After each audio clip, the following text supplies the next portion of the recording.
And I know sometimes things get a little hectic, and just really appreciate your being here today and investing in yourselves. And every time I do a time management piece, it's self-talk for me, right? This I have to keep telling myself this over and over and over because I got to tell you, a friend of mine, Paul, once said, "Why do we keep stop? Why do we not do those things that we need to do?" Right? But we keep doing the wrong things. Like I know what I'm supposed to do, but why do I keep doing all the wrong things? And not that it's all wrong, it's incremental gain. So today, as we go through and we look at taking back control of our calendars, the ability to say no to people, these are some tools and resources to pick one thing that comes away that resonates with you that you want to implement, because everything is a process. For those of you jumping on, the QR code does have the materials, but thank you all for being here today. So, my name is Lisa Fisher, for those of you that may not know me. And years ago, I was introduced to a book called The One Thing. The One Thing was written by Gary Keller and Jay Papasan. It ranked on Inc. magazine's #1 book, the only book in productivity, as a matter of fact, of the top reads that successful people should take a look at. Well, this book really changed my life. And so I became a certified trainer for it. I actually worked with the trainers for several years that also became certified to deliver this content of The One Thing. And the time management piece really resonated with me because I was one of those people. Again, this is my self talk, remember? So you're saying, if she's still like that, I'm working on it. But was always running from one thing to the next thing to the next thing. And, it was just never taking a breath. And I don't know if it's maturing age wise. I know my body says getting old stinks. But when I start thinking about priorities and what's important, you know what? Sometimes it narrows down to, what do I really need to focus on? What do I need to be intentional about? Because priorities have changed throughout my life. Again, take with it what you will. I hope you engage, and we are going to go ahead and get started. This first piece is a video, and it's not started yet, so bear with me, but I really want you to pay attention. It's a split screen. There's a person on your left and a person on your right, but I really want you to observe what is happening with these two people, but also listen. Listen for what stands out, because I am going to ask you to type in the chat what stood out to you in this video. So it's going to start here, and a thumbs up when you can hear. Have you ever wondered, if everyone has the same number of hours in a day, why do some people seem to get so much more done than others? Are they putting in longer hours? Are they not taking vacations?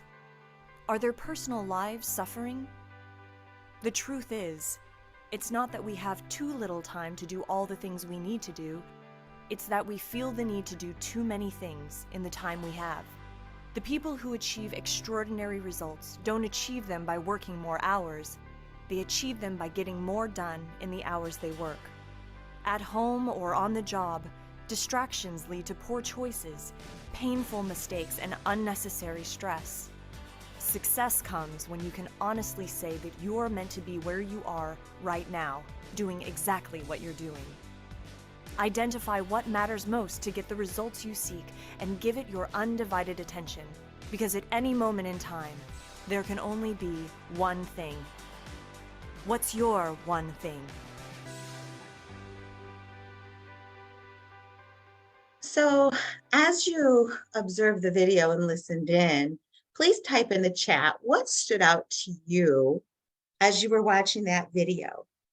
And I know I have one of my lovely daughters on this Zoom today. And one of the things I always say is, my kids do not like spaghetti, because it was always the quick and the easy and the heated up, because I was that woman that was ordering pizza at 8, 9, 10 o'clock at night, and they don't eat hot dogs.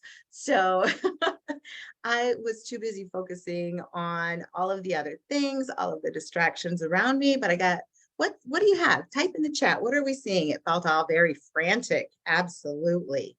Late nights at work, multitasking, right? One of the things, a lot of distractions.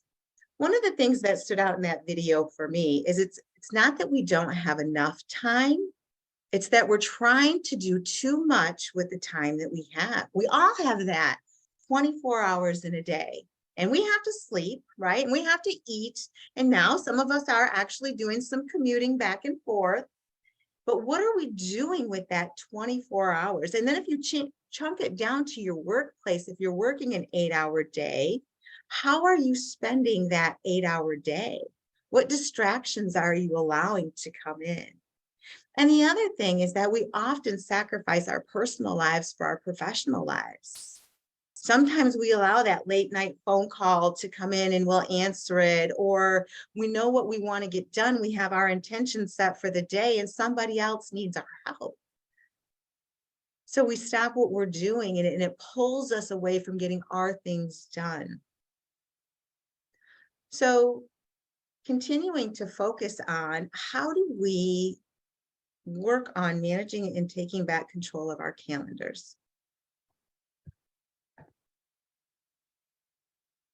All right, so our objectives for today is to identify, we're going to talk about 2 thieves of productivity that are stealing your time. We're going to gain clarity on priorities and how to organize your day. And we have a couple of tools to use to help navigate and manage through your time, some tools and resources. So that's what our objective looks like. And at any point in time you have a question, please feel free to type it in the chat and Julianne will interject and let me know that we have some questions. But as we start taking a look at why is getting balance in our calendar so important? Why is controlling our time? And when we start taking a look at risks, when we're running ourselves ragged, but much like your cell phone battery, right? We are using all of our energy and we're draining, which leads to poor health. But it can also lead to financial loss. Unfortunately, I've known some people that have had to go out on some disability due to some illnesses and they're not getting their full paycheck. Or if you're a solopreneur or an entrepreneur or commission based, if you're not working because you've worn yourself out, right? Where's this money going to come in? And when we think about poor health, oftentimes we instantly go to our physical health. And yet, when we're running ragged, that feeling of overwhelm that you saw in those videos and that chaotic and that franticness, that starts playing with some of our emotional and our mental health and stability. So it's very important for us to be able to start finding some control over what's controlling our day. And then when we look at the benefits, oh my gosh, there's joy and happiness that's able to be tied into peace and presence. And when we're present in our moments and present in our calendars, we start finding that fulfillment. We find that fulfillment in our careers. We find that fulfillment in our personal lives, and we become more productive people. And for those of you that are leading other people, it's a sign to watch for. Are they burnt out? Are they overworked? Are they stressed? Because of the conditions in the environment that we're working in, because oftentimes we've got people that are doing 2 and 3 people's roles because we're a little bit understaffed. Or some of us are blessed with an abundant amount of business and it's being able to navigate through those waters. So finding this balance in our calendars is very important. So this first exercise that I would like you to do, we don't necessarily have a handout for this, but it's on a piece of paper. We all wear many hats, many hats. And when we start thinking about all the roles that we carry personally and professionally, we're going to take 2 minutes and we're very succinctly going to start making a list of all the roles that we have. So Miss Julianne, if you can keep us on track with 2 minutes and just let us know when it's done. But when we think about it, I am alone in my person, a wife, a mother, a grandmother, a great grandmother, a daughter, a sister. I wear all those hats. Then I have my hats of being a business owner and an investor in another business and rental properties and just, and the list goes on of all the roles. So any questions on that before we get started? Unmute if you have any questions. All right, Miss Julianne, give us 2 minutes. All the roles that you have, just very succinctly jot them down.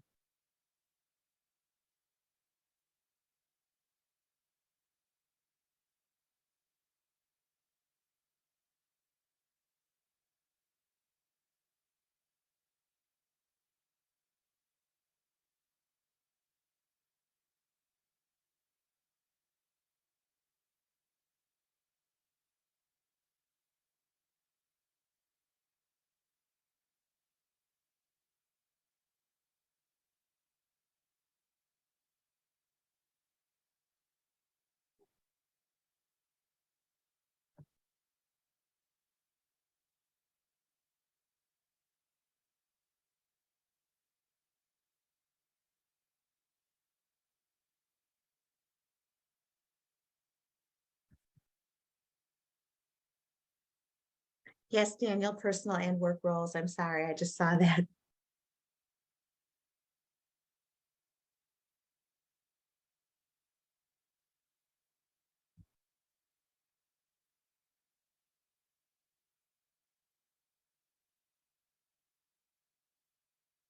All right, so many of you have got your list going. You got list started. Type in the chat. How many roles did you write down? Just how many roles do we have out there?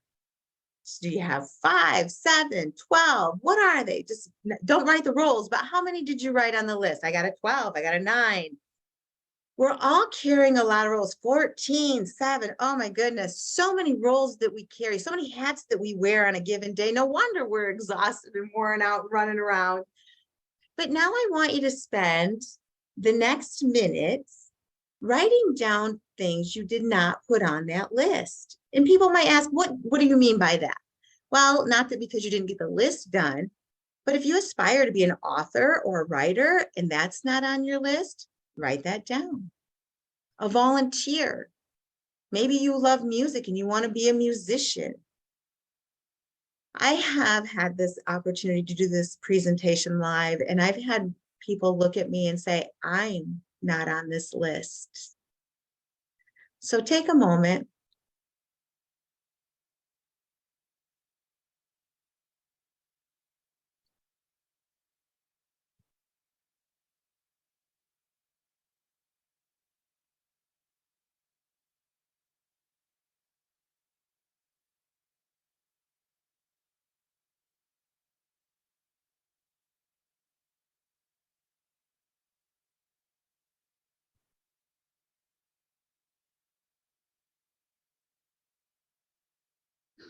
All right. You may not been able to add a couple of more roles, but here comes the final part of the exercise.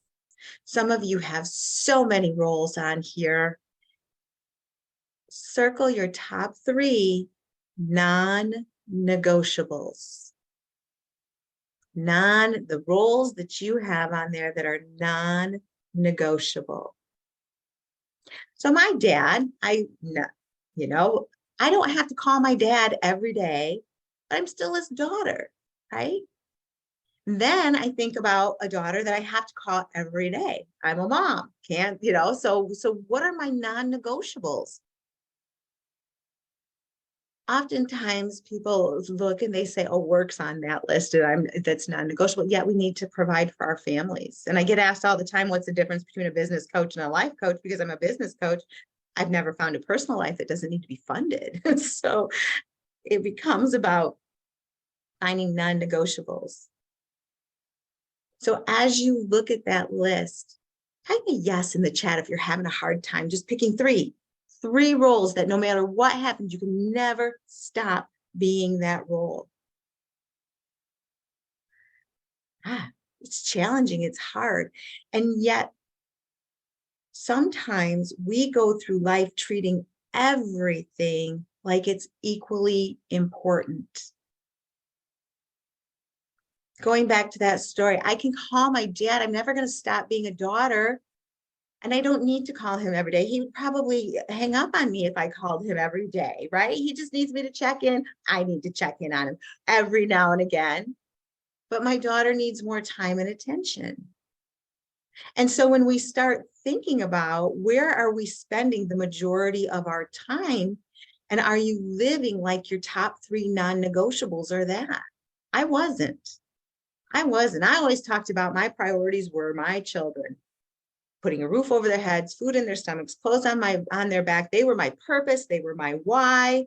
They were the reason I got out of bed every day and went to work. I said that, yet because I had this obligation as a single mom to provide for them, I worked 70, 80 hours a week, long days, long hours, sometimes 2 jobs. So I wasn't living like my children were my non-negotiables. I was living like work was my non-negotiable. And I needed to make a change. So where are you spending your time? And the reason why we go through this activity and we start thinking about productivity thieves, not everything matters equally. And yet we have a tendency to treat everything. When we think of our clients, I come from a real estate space. And we have our A, B, and C clients. Our A clients, they're hot and ready. They're pre-approved. They have no conditions. They're ready to buy a house and write an offer today. That's an A client, hot and ready. And then we have that B client that might have some cleanup to do on their finances. We've got some things going on. Maybe they've got to sell their house before they can purchase another house. But yeah, they're still motivated and they have a few things. Those are a B. Then the C client are I'm just looking what's on the market, just checking out what's out there. I'm not committed. I'm not fully in or out. And so when we look at prioritizing clients, while everybody's of value, right? Spending the time with the ones that are ready to purchase right now may be where you spend the majority of your time. And so taking a look at what are the roles, what are the activities that you have to do in your day, and are they prioritized? Oftentimes I think, what's your metric? If you were not doing that thing, you wouldn't have a job. If you're in sales, if you're not doing sales, you're not going to have a job, right? If you're in the accounting area, CPA, if you're not balancing your books and making sure you've got money in the bank and that you're reconciled, you might not have a job. So it's what are those activities at work that are most important, and making those a priority, which we'll talk about. But when we start treating everything like it matters equally, it robs us of our productivity. Because the challenge is there's all you can know, all you can do, all you can have. We got chat AI on here. Oh my gosh, there's all this artificial intelligence. There's so much going on in the world. But we can't know everything because life is too complex. We can Google search, but you know what? Can't always trust what you see on the internet, right? So we still have to research a little bit further. And our brain capacities can only hold so much. And we can't have everything. No matter how much money you make, we can't have everything. Not everything is for sale. Life offers way too much, and we can't do it all because there's just not enough time in a day to do everything. So it boils down to your choices and being selective in honoring your choices and protecting your time and where you're spending your efforts. But when we're starting to treat everything, every task, every person, everything like they matter equally, we start getting bogged down. And when those people in the classroom have said, I'm not on the list, there goes your health, right? Mental, physical health, you're worn out, you're tired, you're exhausted. So we have to make better choices on where we're allocating our precious time. Sometimes we see this iceberg on the screen, it's a representation of that productivity. We often see those people that have it all together. Oh my gosh, they've got the perfect family, they go on the perfect vacations, they got the perfect job, everything's just all in a line for them. Then that's what we see above the water, that productivity. We see the results of what they're doing. What we don't see is what's under the water. First, they're establishing what their purpose is, and that's a whole training in itself, recognizing and identifying your purpose. Why do you do what you do? Because when we understand and recognize what our purpose is, then we can apply priority. And, I love listening to other authors, and when the why is big enough, the how shows up. Simon Sinek says that. Sometimes I don't know who said it first. I've heard other people say it, but it is true. When your purpose, when your why is big enough, the how shows up, and then we start seeing those results. So what are our priorities that we're tying back to our why, our purpose? Again, that recognizing and identifying your purpose is a process. It's not something you're going to get up today and say, this is it. This is why I do what I do. It might take you a little bit to find what that is, but start thinking about it. And I really love this saying that, the world doesn't know your purpose and your priorities, and they're not responsible for it. You are, right? So So when somebody's asking you to do something and you're working on your priorities and your most important activities, they don't know that. They're just asking you for help, right? They're just wanting some advice or some support or help or whatever that is. So that's when we have to say, you know what, not right now. I can't help you yet. I've been in customer service all my life, so saying no is a struggle. A lot of times it's a not yet for me. And yet being able to build that habit, right, of saying no, because people just don't know. And if I don't share with them what I'm working on, they're not going to. So one of our thieves of productivity is treating everything like it matters equally. What's your purpose? What are the priorities that are in alignment with your purpose? Focus on those to get to results. Sounds easy, right? Rolls off my tongue very easily. But again, this is my self-talk because I got to get better at it to get to difference. So, all right. We did have a handout that actually has productivity thieves, multitasking friend or foe. And if you don't have it, just use a sheet of paper because we're going to get into a game. We're going to check out what multitasking is all about. Richard Nass thought it was a great thing. He was going to do a study on multitasking and create a system, and he was going to solve this system, but it didn't quite work out for him like he thought it was. So show of hands, right? You can either do the little emoji hand or just raise your hand. How many of you think you're great multitaskers? I probably got you questioning it right about now because I thought I was a great multitasker. It was on my resume when I was looking for a job. When I hired people, right? Tables turn. I'm hiring people. I'm looking for people that are great multitaskers. I thought it was a thing. And I thought I was really good at it. Dang, people doing studies and challenging me. So we're going to just run a little test. So if you're competitive, this is going to be great because this is time. Now you don't get to start until I tell you to start. And the first thing that you're going to do is you're going to write the alphabet. And, you know, I have this stopwatch on my screen. This is going to be the first time I try, but Miss Julianne, will you run your timer just to make sure? So what we're going to do, look, I have to hit this little button and love technology. What we're going to do is you're going to write the alphabet, A through Z, A, B, C, all the way to the letter Z, not A-Z, because I've got everybody in that group and you're not typing it. You're actually physically writing the alphabet, A through Z.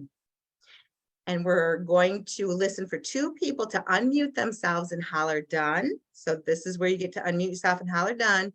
And when Miss Julianne hears the second done, because my stopwatch did not pull up, then she's going to tell us what that time is, and you're going to make note of that time. Any questions before we get started on this?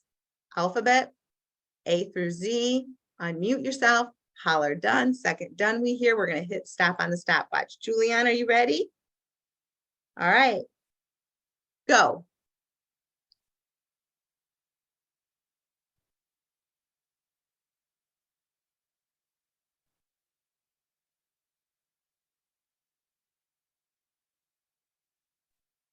Done. Done. Two dones, Miss Julianne. What time do we have? That's 16 seconds. 16 seconds. So for everybody, just note where you're at 16 seconds.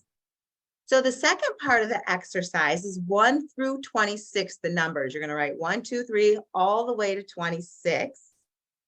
And again, when you're done, holler done, and Miss Julianne's going to run the timer. Are you ready, Julianne? Go.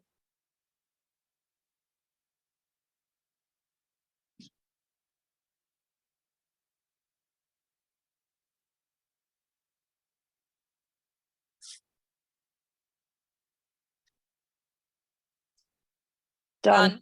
Done. Okay, there we go. We got two dones. Miss Julianne, what's the time? That was 17 seconds. 17 seconds. So 26 and 17 is 33. Again, if you guys didn't get done like the rest of them, you just get as far as you can, because Miss Julianne is going to put 33 seconds on her timer. And when the 33 seconds is up, she's going to yell stop.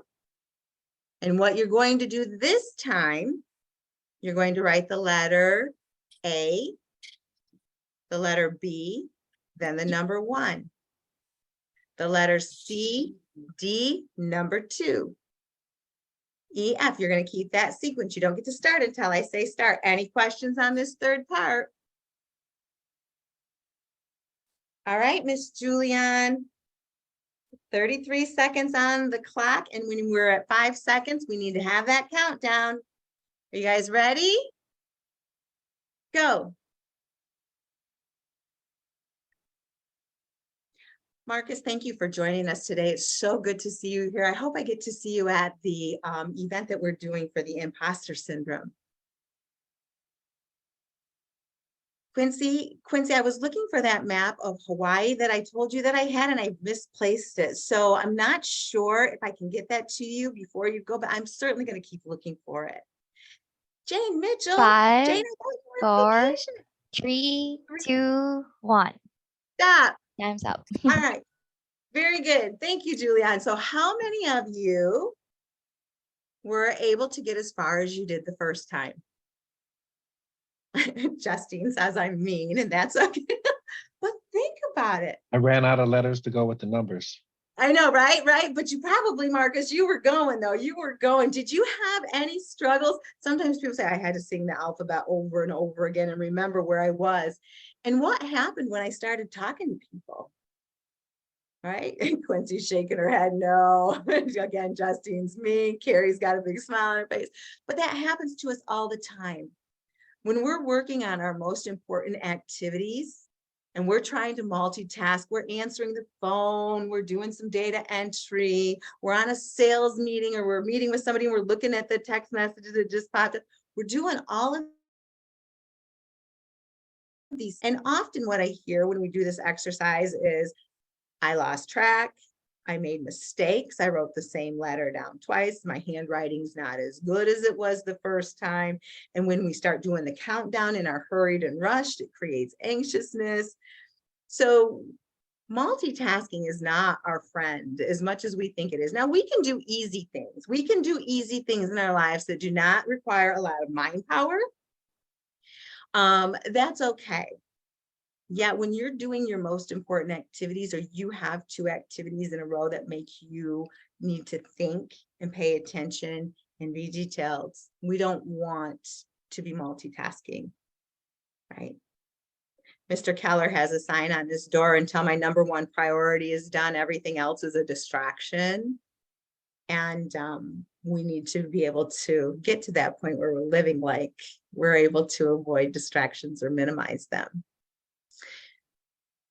But I want to take this one step further, because when we start thinking about time, just time overall, and some of the distractions that we're getting in a day, oftentimes we get people that say, hey, got a sec? Anybody ever got a sec? That ever really only takes a second? Or do you got a minute? Never takes a minute, right? Never takes a minute. So for today's ease and purposes, we're going to say a hey, got a sec is going to be 10 minutes. So I'd like a volunteer to grab their cell phone or a calculator that they have and unmute themselves and participate with me for this next minute or less. Who would volunteer, please? I am. All right, thank you, Justine. So we got your calculator ready, right? Yep. Again, we're gonna just do 10 minutes. It's easy math. So let's hey, got a second, got a minute is 10 minutes, and we work 5 days a week. 10 times 5, what do we come? Times 5 is 50 minutes. And let's say we work 50 weeks a year, right? We're gonna work 50 weeks. We're only taking 2 weeks vacation. I would negotiate that if I were you, but we're gonna work 50 weeks a year because, again, I like simple math. 50 times 50, Justine, what do we have? 2,500. Perfect. Divide that by 60, the number of minutes in an hour. 41.6. 41.6 hours. 1 10-minute, thank you, Justine, so much. 1 10-minute distraction every day is costing you 42 hours a year. How many distractions do you have in a day? More than one. Yeah, absolutely. And if you're commission-based or if you're sometimes salary and you figure out how much those distractions are, you start feeling it in the pocketbook because you might not be doing as well as you want to in sales because the distraction's holding you back. But it's 40, there's your third vacation that you need to negotiate for. But we need to pay attention to what's distracting us, much like I was when we were doing the multitasking, because multitasking robs us of our productivity. And when we allow distractions into our day, that's part of the multitasking. Because when we do what's called switch tasks, let's say you set out for the day, and if you're prospecting for business, right? You're prospecting for business, you're going to do this from 8 a.m. to 10 p.m. But you're going to make phone calls. You've got your list, you're making your phone calls, and then someone knocks on your door, right? Knocks on your door. Hey, got a sec. So you stop what you're doing, right? And you reorient yourself to that person that's standing in front of you, or that email notification that pops up, or whatever that distraction is. And you solve all their world's problems. And off they go, and then you have to stop and reorient yourself back to the task that you were doing. Now, where did I leave off on my list? Oh yeah, here's who I was going to call. This starts chunking away your time and your minutes, right? And so it's that start, stop that multitaskers do that cost them almost a full day's work.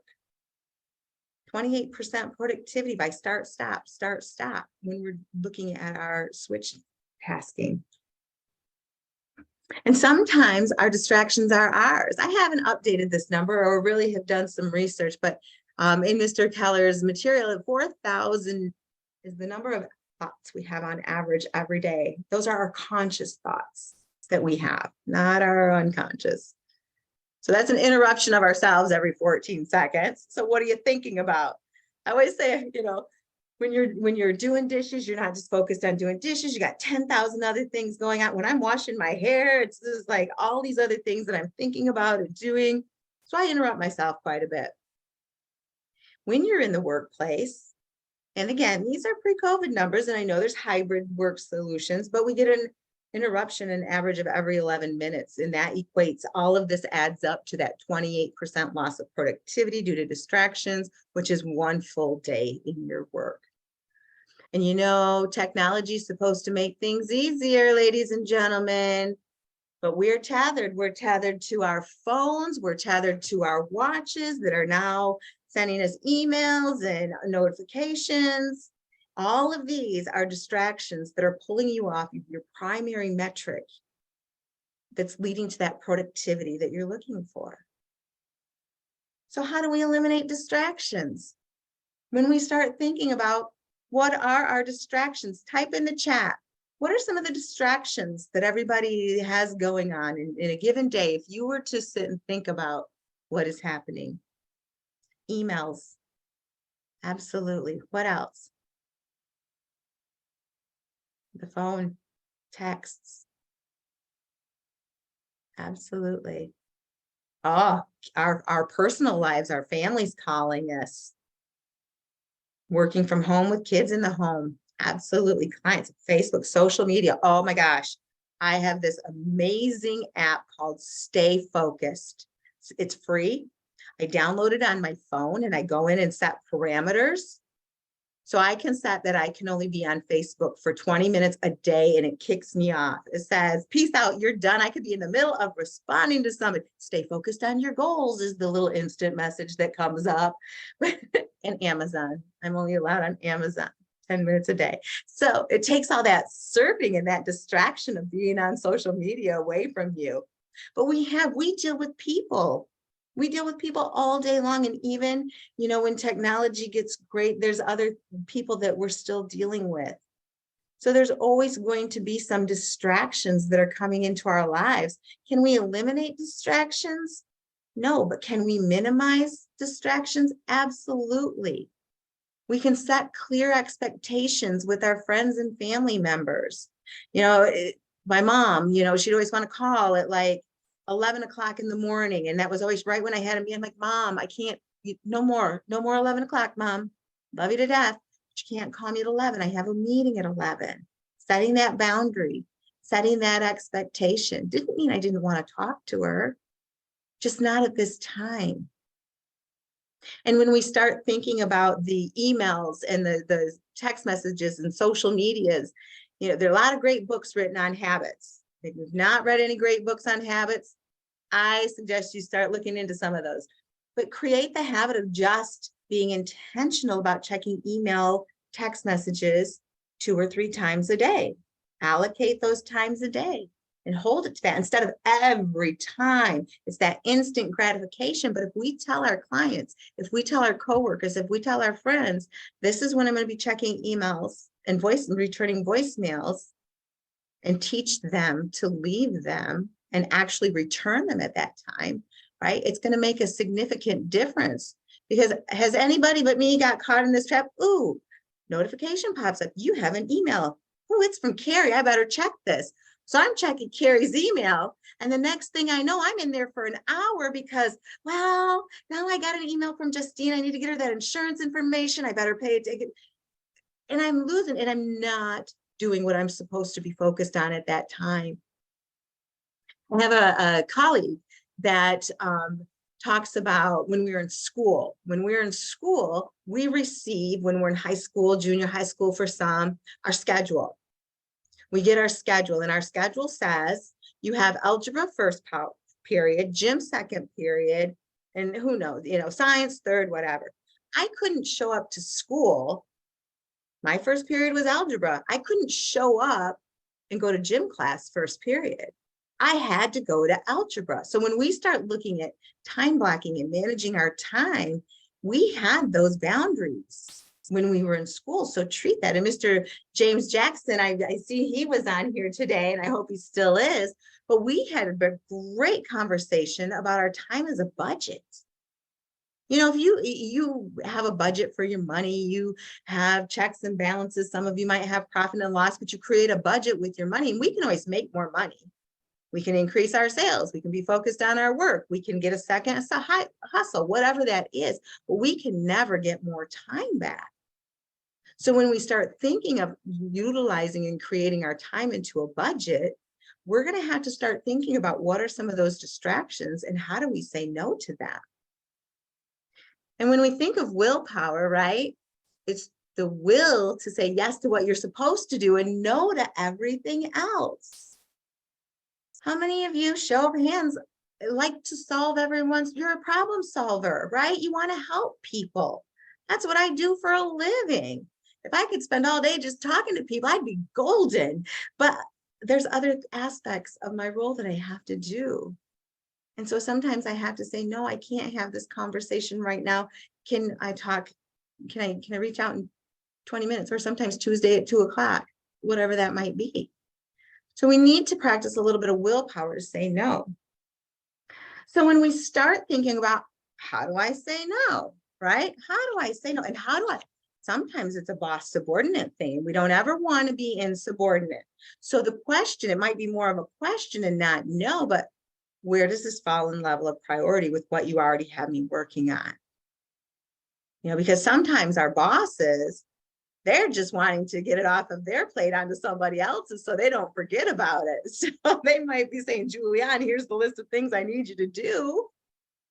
Yeah, I might not need it until next week. And if I don't share that with her, if she doesn't ask me, when do you need these? When do they fall in priority?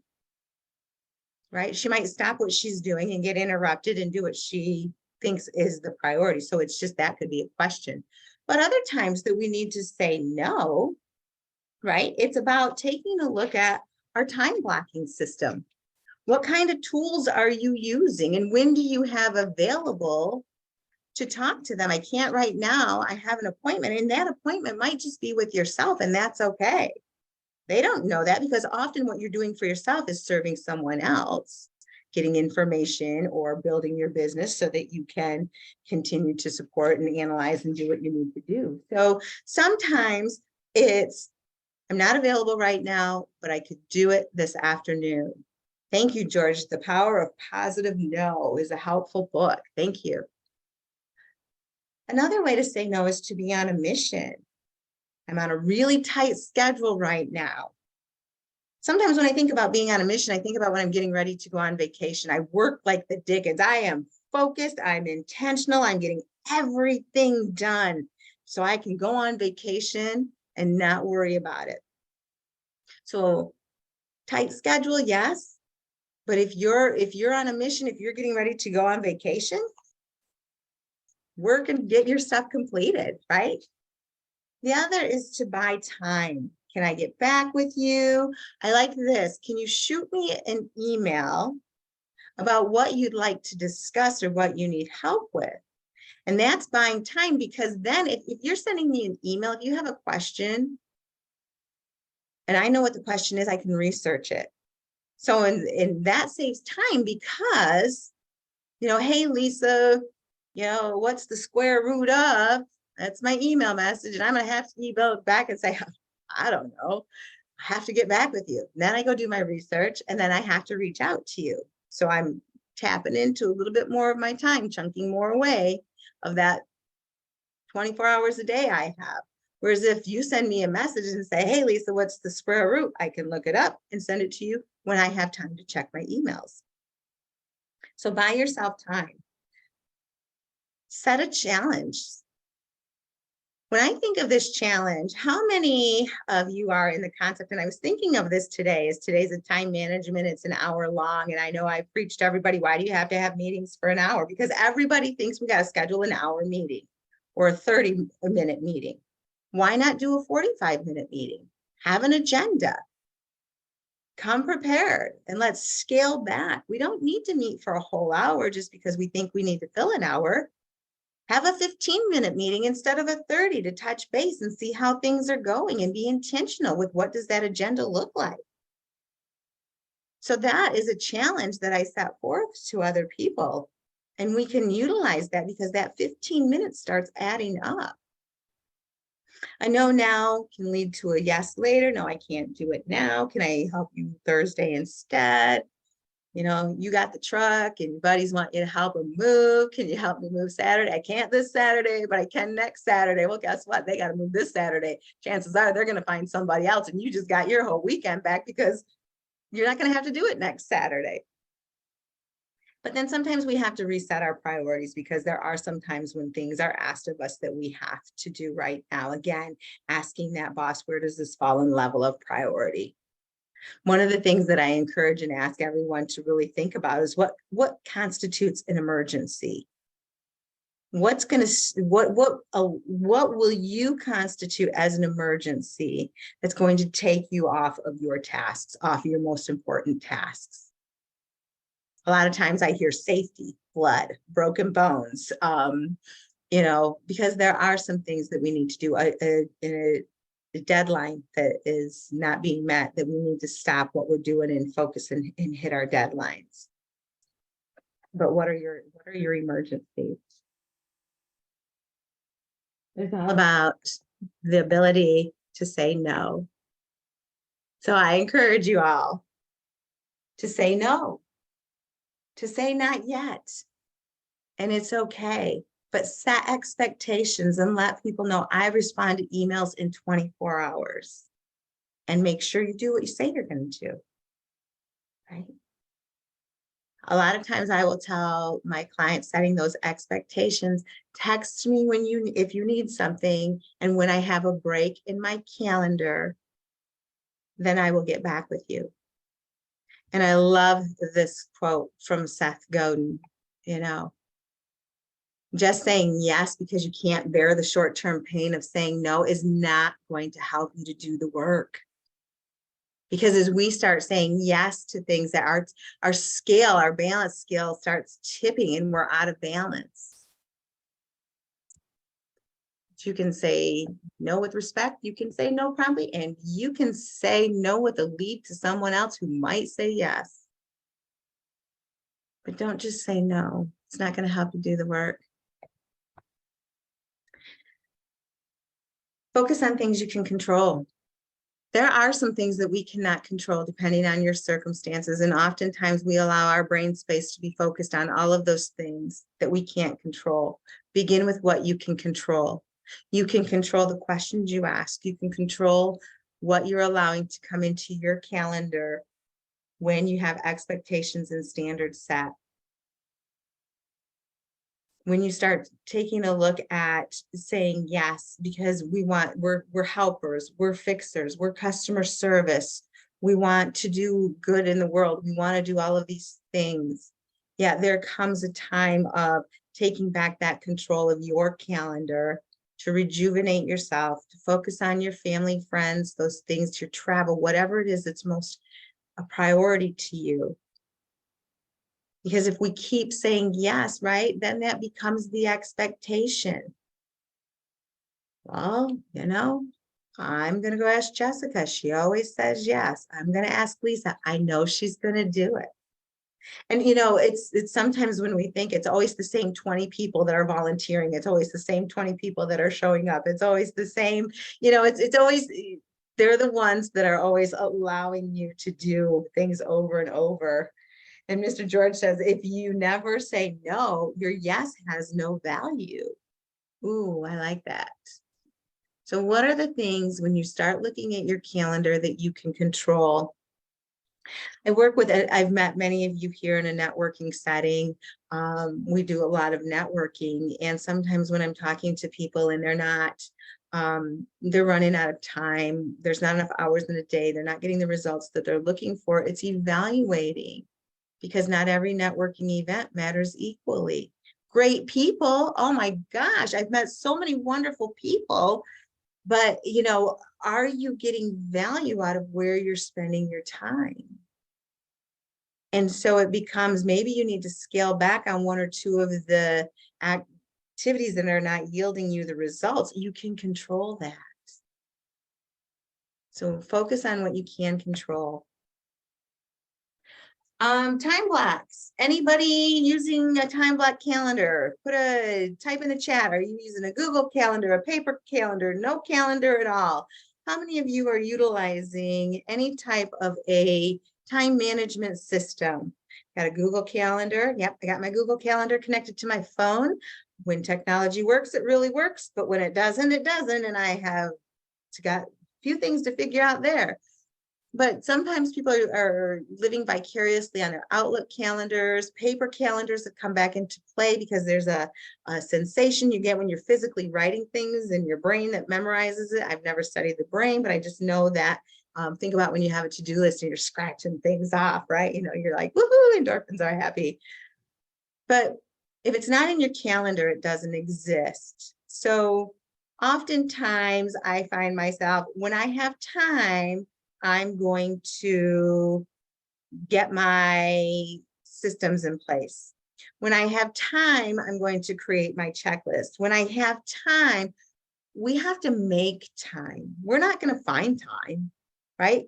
Because work fills to a lot the time that we give it. We're not going to find time unless we're intentional. So when you think about, if you're aspiring for that 8-hour work day, how do you want to allocate that time and be intentional about it and put it in your calendar, which goes back to that school schedule, which goes back to that budget, right? So when you start thinking about what does the perfect week look like, and making sure that you're making time for your families, yourselves, your friends, and things that are important, because we're not all work and we're not all personal. We all have different lives that we're intertwining based on those number of roles that I saw pop up in the chat room. Where I got a lot going on. And so when we're intentional about what we're going to do, it allows us to be more productive. So there were some handouts in the QR code, and I know Julianne posted a link to them as well, but the handout is of a calendar. And what I encourage you all to do is to outline your perfect week. What would your perfect week look like? Now, obviously this one's not mine because I don't have kids to drop off at school, but there are some things in there. prospecting is something. My morning routine is critical. And going back to habits, now my morning routine is just who I am. And that's a personal routine. You can create routines and habits for your work as well. But you build on it until it's that point of automaticity. I'm at my daughter's house at 5:30, 5:40 in the morning working out.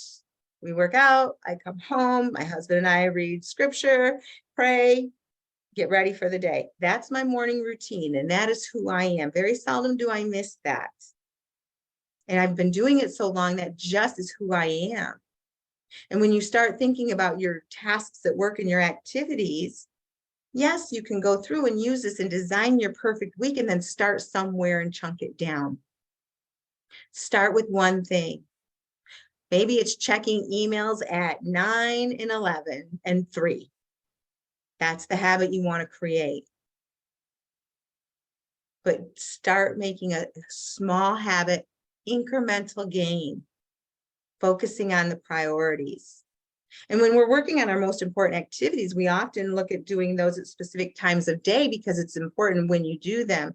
When you have a big task that you want to get done, do it first thing in the morning when you're refreshed, refueled, you've had a good night's sleep, you've maybe eaten breakfast, worked out, whatever that is, and you've got more minding power because you're refreshed. If it's sluggish and it's 10 o'clock at night and you're doing your taxes at 10 o'clock at night, that might not be the best time if you've been up all day working on other things. So the time of day you do your most important things matters. We're going to kind of power through the rest of this pretty quickly, but really identify a habit that you want to create, a time block of a priority item that you want to create the habit of. Time block your time off. Planning time is critical. Time block for planning time.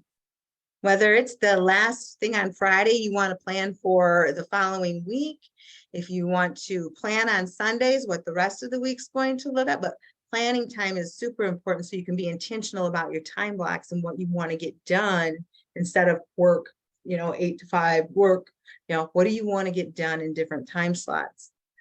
Don't time block every hour of every minute of every day.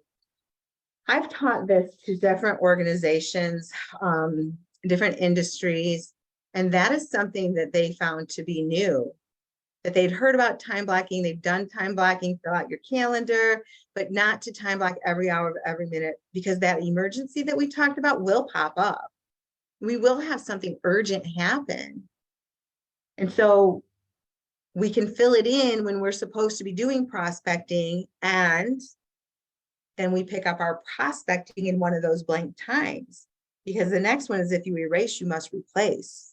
Doesn't mean you don't get to do that activity, you just replace it somewhere else. So if we've got blank space in our calendars, we can just move things if that priority or an urgent matter pops in, and then be consistent to create habits.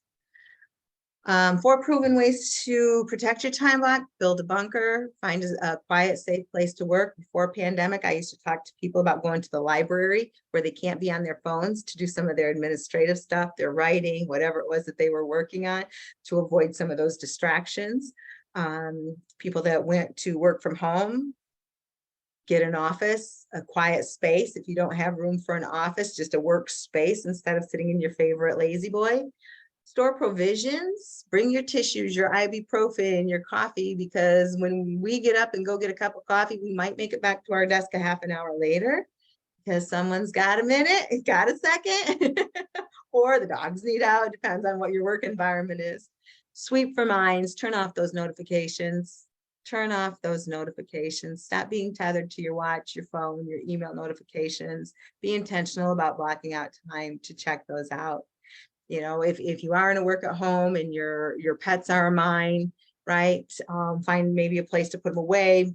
Maybe you have to put them in doggy daycare for a hot minute. I don't know, but get those distractions, and then enlist support. Partners, buddies. Hey, I am Alan. I'm working on my most important thing today at 3 o'clock. If anybody comes to see me at 3 o'clock, you be my gatekeeper and say, Alan's working, or call me at 4 and say, hey, Lisa, did you get that done? Right? Enlist some support. Navigate through that. So those are some proven ways to protect your time block.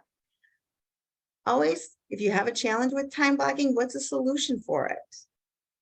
A lot of times when we're in person and doing these breakout exercises, it's easier to get some feedback in others, but overcome your challenges with solutions. Be prepared. If you need help with solutions, let me know. Reach out to me. I'd be happy to help you. Identifying your priorities every day. Our daily priorities can change. What are your top 3 priorities? When do I want to schedule them? What is an act of self-care that you've done today? Right? What are your affirmations? What went well, right? So we're going to evaluate the day. What are we doing different? What do I want to do tomorrow?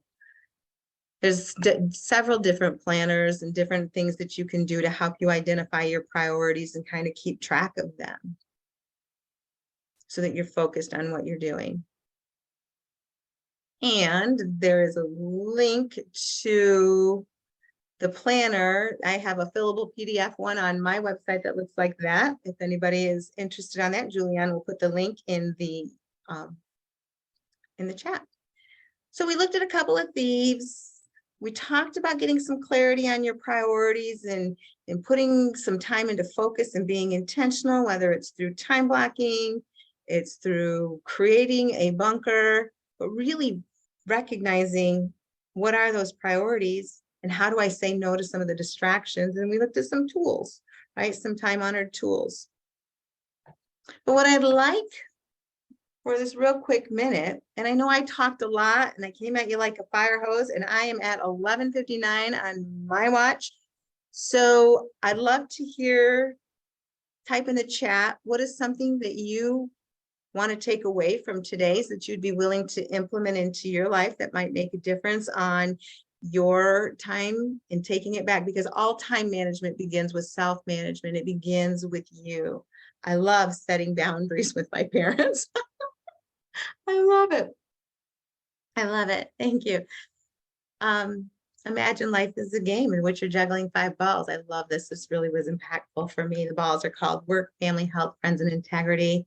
You're keeping them all in the air, and one day you finally come to understand that work is a rubber ball, and if you drop it, it will bounce back. But the other balls, your integrity, your family, your health, your friends, are all made of glass. And if you drop one of these, it'd be irrevocably scuffed, nicked, perhaps even shattered. So take a look at your priorities. Recognize that, we're in control of our calendars.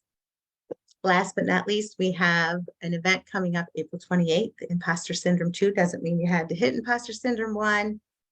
Get your brain to tell you you're enough. We had some beautiful sponsors with Dart Bank and Richards and Addy that are going to bring Deb Timmerman forward, a registered nurse, to give us tools and resources.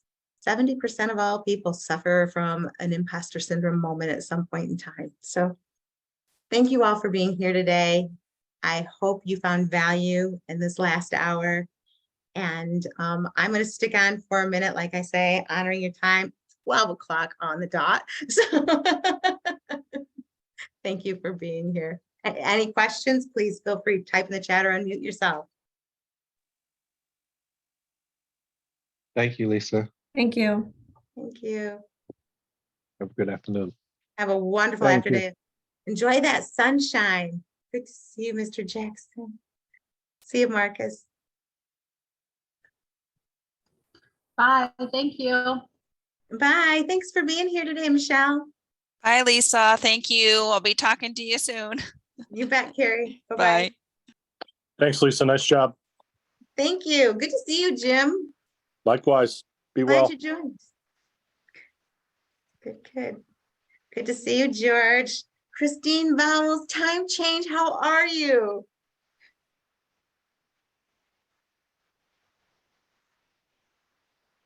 Hello, George. How was your cruise? Good.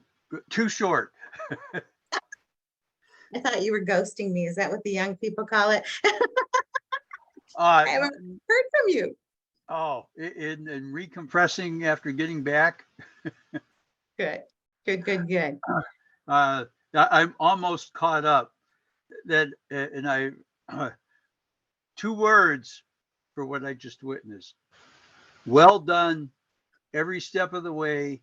logical sequence, challenge, acknowledge, solutions offered. Thank you, sir. Thank you. You're Well making me done. blush. I love it. So we got to work on rescheduling our thing. We will. We Yeah. will. We'll get offline and order a coffee or order coffee. We'll schedule a time. Well, So, but maybe if we schedule in July, we won't have to worry about an ice storm. there you go. There you go. I got some ideas. All righty. We'll be talking. Thank you. Any other Bye-bye. questions? Bye-bye. Awesome. All right. Thank you all for being here today, and we'll reach out if you have any questions.